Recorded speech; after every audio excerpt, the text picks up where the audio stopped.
Shalom Aleichem, Rabbi Eric Solomon. Some morning Torah. I'm doing it in a car today.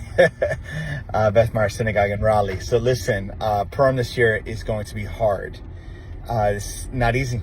We're in a war situation. There are hostages.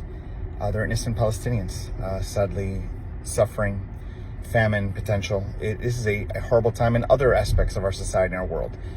How are we going to celebrate Purim? A couple quick ideas and reflections to consider. The first, which is in the spirit of Am Yisrael Chai, the Jewish people lives. Listen, Hamas and the terrorists, they took an enormous amount from us of life.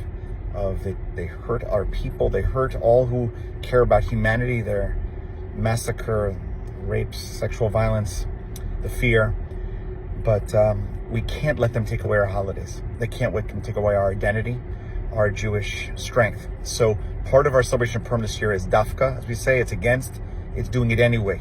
It's doing it strong because we're going to hold on to who we are. That's the first thing. Second thing is that this is also an opportunity on Purim, in this complicated, difficult time, to remember, kind of go back into our historical memory, because the story is about a potential genocide. As farcical as it is, as silly as the story is, it's serious in the sense that Haman tried to kill us, and we survived. And we did it through gutsy, courageous, stepping forward work against anti-Semites like Queen Esther most prominently. And the people came together to do that, to fight back against it. And we need to channel that. We need to tap into our historic, not only the, sadly, historic trauma, which has been triggered by this whole experience, but also our historic victories.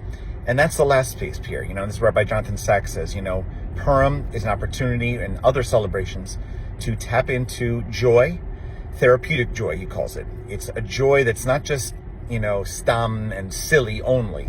Although there's a silliness to it, just, different times, but not this year. This year it's about reminding ourselves that we have joy in our history. History is not only about oppression and attacks, it's also about the joy of being Jewish, of being alive, being able to celebrate freely with people, with our community, and to be proud of who we are and proud of our story, and know that through that joy, someday, please God, someday soon, hostages will have joy, soldiers will have joy, even Palestinians, Israelis, all people, Americans.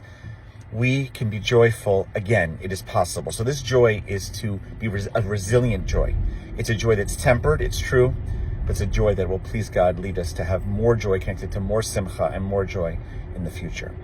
This will be a hard Purim, but let's do it with kavanah and intention. And let's make it a Purim that spreads joy throughout the whole world, please God. Shabbat Shalom.